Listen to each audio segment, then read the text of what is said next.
All right, y'all. Thanks so much for hanging out with me. Now I get to take your calls, which is my favorite thing to do. We're going to go to Fairbanks, Alaska. Is that Alaska? Awesome. For Kathy. Kathy's with us. Hey, Kathy, how are you? We're good. Thank you. Yeah, what's going on? So my question for you, and obviously there could be a lot of context around it, but do you have any suggestions for how I can transition to a morning person? Ooh, I'm curious. I have follow-ups, Kathy. Why do you want to be a morning person? Well, obviously, I know, the benefits that are purported for, starting your day with a good mindset, right? And being in a good place. Your devotional obviously challenged us to think about that. But, there's also the research and the studies that are behind that.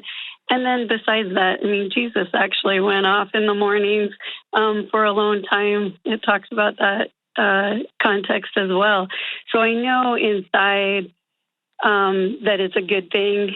But after reading The Ruthless Elimination of Hurry, I realized a couple of weeks ago that I planned things out for the day ahead the night before.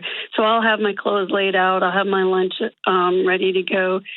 But I literally, when I finally get out of bed, I hit the ground running, literally just go, go, go.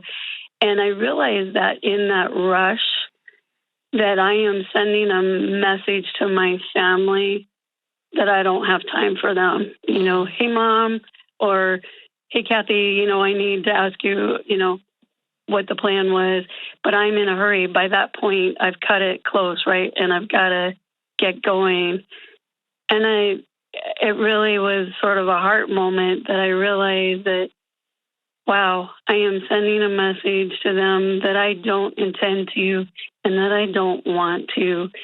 And that I also take that rush into the day with me.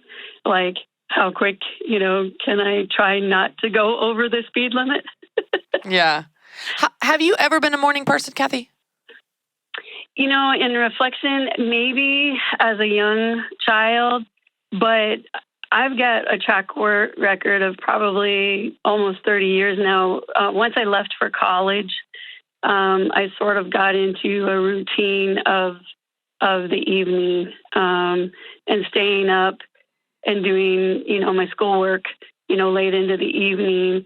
And then just once I married my husband and we started having children and we decided, to stretch it out. Like I've got 13-year, difference between so I have adult children and I still have a 13-year-old at home.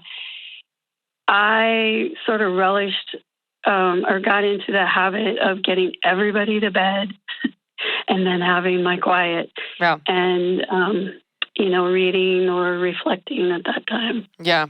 Well, I want to say back to you a couple things you just said, and you may not even have realized it. When you were referring to college, you said I got into a routine of staying up in the evenings.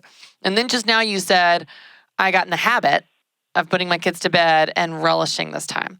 So both routine and habit are in our control. You can create a new routine and you can create new habits. There's science that backs this up. The thing that I want to challenge, and I am very pro being a morning person because of all the things that you just said, but I will tell you, Kathy, I've always been a night owl. There's something about the fact that there is no deadline that I can just stay up all night and work on a project. When my husband is gone and he's out of town, I stay up so late. I will take on projects and I enjoy it. So I don't think that makes you a bad person. I think that that's just something you enjoy and that's okay. That's not something you need to be ashamed of. But to your point, I have created new habits and new routines because it serves me better in this season of life. Right now, by the end of the day, I am so exhausted. I couldn't do anything productive or think clearly or journal or read or anything you just described at the end of the day. At the end of the day, I want to crash because I have 3 little kids under age 6 and I work all day. So for me, it actually serves me better to wake up earlier, have some moments to myself, go about my day, and then go to bed a little bit earlier. But that's what's right for me. So here's what I'll say, Kathy. I think if you want to be a morning person because you want to, not because you feel like you should, then you can. You can create a new routine. You can create new habits. You can set your alarm. You can begin to feel what it feels like to wake up early and and I would say have a plan for that time. Don't just wake up early for the sake of waking up. Say, okay, I'm going to wake up. I'm going to make my coffee. I'm going to sit on my deck. Like I actually have a routine. I will sit on my deck, drink my coffee, do my Bible study, journal a little bit, and plan my day. That is my 15 to 20 minute morning routine. But I started by setting an alarm and having a plan for that time. So if you want to do it, you can do it. But if you don't want to do it, Kathy, you're not going to do it. If you don't want to be a morning person, I don't care what Jesus did. You're not going to do it. If you don't want to be a morning person, it doesn't matter what all the science says. You're not going to do it. People are just not going to do things they don't want to do for the most part. So if you want to do it, yeah, you can create new habits. You can create new routines. You can get new rhythms. You can do that. But if you don't want to, you're probably not going to. And the good news is you don't have to. Jesus did a lot of things that we don't do. He spit on people's eyes and they thanked him for it. That would be super weird if we did that. So just know, it's a good guideline. You don't have to. Nothing said you're a better Christian because you wake up at 5 a.m. There's people that love Jesus at 10 p.m. Turns out he's here 24 hours a day. You can access him anytime. So hope that just sets you free. If you're going to be a morning person, sure. You can create new habits, create new routines. And if you don't. Either way, you're doing okay. Thanks for calling, Kathy. I enjoyed talking to you, and I hope that helps whatever you decide to do with your time.